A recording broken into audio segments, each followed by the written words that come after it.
For a really long time, I had two mysteries that were hanging over me. I didn't understand them, and to be honest, I was quite afraid to look into them. The first mystery was I'm 40 years old, and all throughout my lifetime, year after year, serious depression and anxiety have risen in the United States, in Britain, and across the Western world. And I wanted to understand why. Why is this happening to us?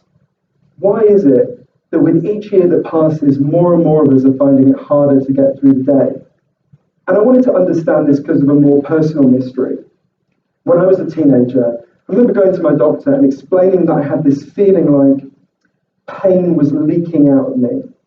I couldn't control it. I didn't understand why it was happening. I felt quite ashamed of it. And my doctor told me a story that I now realise was well-intentioned, but quite oversimplified. Not totally wrong. My doctor said, well, we know why people get like this. Some people just naturally get a chemical imbalance in their heads. You're clearly one of them. All we need to do is give you some drugs that will get your chemical balance back to normal. So I started taking a drug called Paxil or Seroxat. It's the same thing with different names in different countries. And I felt much better. I got a real boost. But not very long afterwards, this feeling of pain started to come back. So I was given higher and higher doses until for 13 years I was taking the maximum possible dose that you're legally allowed to take. And for a lot of those 13 years, and pretty much all the time by the end, I was still in a lot of pain. And I started asking myself, well, what's going on here? Because you're doing everything you're told to do by the story that's dominating the culture. Why do you still feel like this? So to get to the bottom of these two mysteries, for a book that I've written, I ended up going on a big journey all over the world. I travelled over 40,000 miles. I wanted to sit with the leading experts in the world about what causes depression and anxiety, and crucially, what solves them, and people who've come through depression and anxiety and out the other side in all sorts of ways. And I learned a huge amount from the amazing people I got to know along the way. But I think at the heart of what I learned is, so far, we have scientific evidence for 9 different causes of depression and anxiety. 2 of them are indeed in our biology. Your genes can make you more sensitive to these problems, though they don't write your destiny. And there are real brain changes that can happen when you become depressed that can make it harder to get out. But most of the factors that have been proven to cause depression and anxiety are not in our biology. They're factors in the way we live. And once you understand them, it opens up a very different set of solutions that should be offered to people alongside the option of chemical antidepressants. For example, if you're lonely, you're more likely to become depressed. If when you go to work, you don't have any control over your job, you've just got to do what you're told, you're more likely to become depressed. If you very rarely get out into the natural world, you're more likely to become depressed. And one thing unites a lot of the causes of depression and anxiety that I learned about. Not all of them, but a lot of them. Everyone here knows you've all got natural physical needs, right? Obviously, you need food, you need water, you need shelter, you need clean air. If I took those things away from you, you'd all be in real trouble real fast. But at the same time, every human being has natural psychological needs. You need to feel you belong. You need to feel your life has meaning and purpose. You need to feel that people see you and value you. You need to feel you've got a future that makes sense. And this culture we built is good at lots of things. And many things are better than in the past. I'm glad to be alive today. But we've been getting less and less good at meeting these deep, underlying psychological needs. And it's not the only thing that's going on, but I think it's the key reason why this crisis keeps rising and rising. And I found this really hard to absorb. I really wrestle with the idea of shifting from thinking of my depression as, just a problem in my brain to one with many causes, including many in the way we're living. And it only really began to fall into place for me when one day I went to interview a South African psychiatrist named Dr. Derek Summerfield. He's a great guy. And Dr. Summerfield happened to be in Cambodia in 2001 when they first introduced chemical antidepressants for people in that country. And the local doctors, the Cambodians, had never heard of these drugs, so they were like, what are they? And he explained. And they said to him, oh, we don't need that. We've already got antidepressants. And he was like, what do you mean? He thought they were going to talk about some kind of herbal remedy like, I don't know, St. John's wort, ginkgo biloba, something like that. Instead, they told him a story. There was a farmer in their community who worked in the rice fields. And one day he stood on a landmine left over from the war with the United States, and he got his leg blown off. So they gave him an artificial leg, and after a while he went back to work in the rice fields. But apparently it's super painful to work underwater when you've got an artificial limb. And I'm guessing it was pretty traumatic to go back and work in the field where he got blown up. The guy started to cry all day. He refused to get out of bed. He developed all the symptoms of classic depression. The Cambodian doctor said, this is when we gave him an antidepressant. And Dr. Summerfield said, what was it? They explained that they went and sat with him. They listened to him.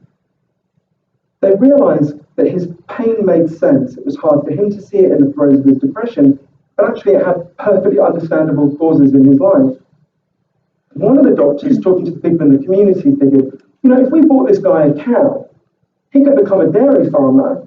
He wouldn't be in this position of screwing him up so much he wouldn't have to go and work in the rice fields. So they bought him a cow. Within a couple of weeks, his crying stopped. Within a month, his depression was gone. They said to Dr. Summerfield, so you see, doctor, that cow, that was an antidepressant. That's what you mean, right? If you've been raised to think about depression the way I was, and most of the people here were, that sounds like a bad joke, right? I went to my doctor for an antidepressant, she gave me a cow. But what those Cambodian doctors knew intuitively, based on this individual unscientific anecdote, is what the leading medical body in the World Health Organization, has been trying to tell us for years, based on the best scientific evidence. If you're depressed, if you're anxious, you're not weak, you're not crazy, you're not in the main a machine with broken parts. You're a human being with unmet needs. And it's just as important to think here about what those Cambodian doctors and the World Health Organization are not saying. They did not say to this farmer, hey buddy, you need to pull yourself together. It's your job to figure out and fix this problem on your own. On the contrary, what they said is, we're here as a group to pull together with you. So together we can figure out and fix this problem. This is what every depressed person needs, and it's what every depressed person deserves. This is why one of the leading doctors of the United Nations, in their official statement for World Health Day a couple of years back in 2017, said we need to talk less about chemical imbalances and more about the imbalances in the way we live. Drugs give real relief to some people. They gave relief to me for a while. But precisely because this problem goes deeper than their biology, the solutions need to go much deeper too. But when I first learned that, I remember thinking, okay, I could see all the scientific evidence already, a huge number of studies, I interviewed a huge number of the experts who were explaining this. I kept thinking, all right, but how can we possibly do that, right? The things that are making us depressed are in most cases more complex than what was going on with this Cambodian farmer. Where do we even begin with that insight? But then, in the long journey from my birth, all over the world, I kept meeting people who were doing exactly that, from Sydney to San Francisco to Sao Paulo. I kept meeting people who were understanding the deeper causes of depression and anxiety, and as groups, fixing them. So obviously I can't tell you about all the amazing people that I got to know and wrote about, or all of the 9 causes of depression and anxiety that I learned about, because they won't let me give a 10-hour TED talk. You can complain about that to them. But I want to focus on 2 of the causes and 2 of the solutions that emerge from them, if that's all right. Here's the first. We are the loneliest society in human history. There was a recent study that asked Americans, do you feel like you're no longer close to anyone? And 39% of people said that described them no longer close to anyone. In the international measurements of loneliness, Britain and the rest of Europe are just behind the US, in case anyone here is feeling smart.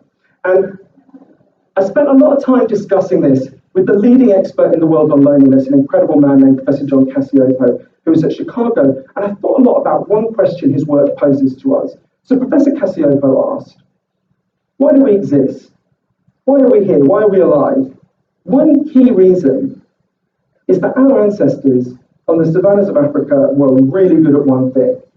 They weren't bigger than the animals they took down a lot of the time. They weren't faster than the animals they took down a lot of the time. but they were much better at banding together into groups and cooperating.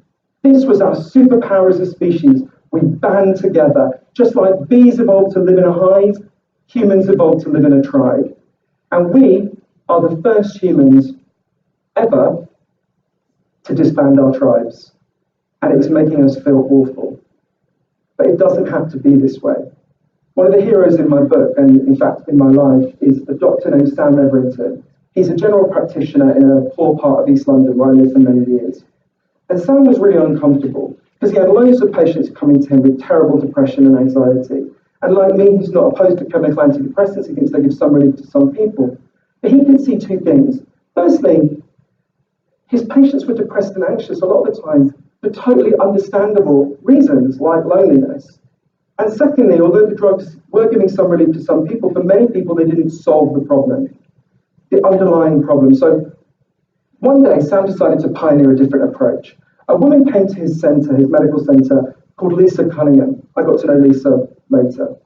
And Lisa had been shut away in her home with crippling depression and anxiety for 7 years. And when she came to Sam's centre, she was told, don't worry, we'll carry on giving you these drugs, but we're also going to prescribe something else. We're going to prescribe for you to come here to this centre twice a week to meet with a group of other depressed and anxious people, not to talk about how miserable you are, but to figure out something meaningful you can all do together so you won't be lonely and you won't feel like life is pointless. The first time this group met, Lisa literally started vomiting with anxiety. It was so overwhelming for her. But people rubbed her back, the group started talking. They were like, what could we do? These are inner city East London people like me. They didn't know anything about gardening. They were like, why don't we learn gardening? There was an area behind the doctor's offices that was just like scrubland. They were like, why don't we make this into a garden? So they started to take books out of the library. They started to watch YouTube clips. They started to get their fingers in the soil. They started to learn the rhythms of the seasons. There's a lot of evidence that exposure to the natural world is a really powerful antidepressant. But they started to do something even more important. They started to form a tribe. They started to form a group. They started to care about each other.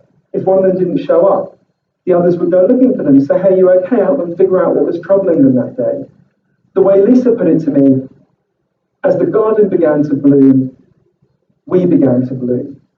This approach is called social prescribing. It's spreading all over Europe. And there's a small but growing body of evidence suggesting it can produce real and meaningful falls in depression and anxiety. And one day I remember standing in the garden that Lisa and her once depressed friends had built. It's a really beautiful garden. And having this thought, it's very much inspired by a guy called Professor Hugh Mackay in Australia. I was thinking, so often when people feel down in this culture, what we say to them, I'm sure everyone here said it, I have, is we say, oh, you just need to be you, be yourself. And I realized actually what we should say to people is, don't be you. Don't be yourself. Be us. Be we. Be part of a group.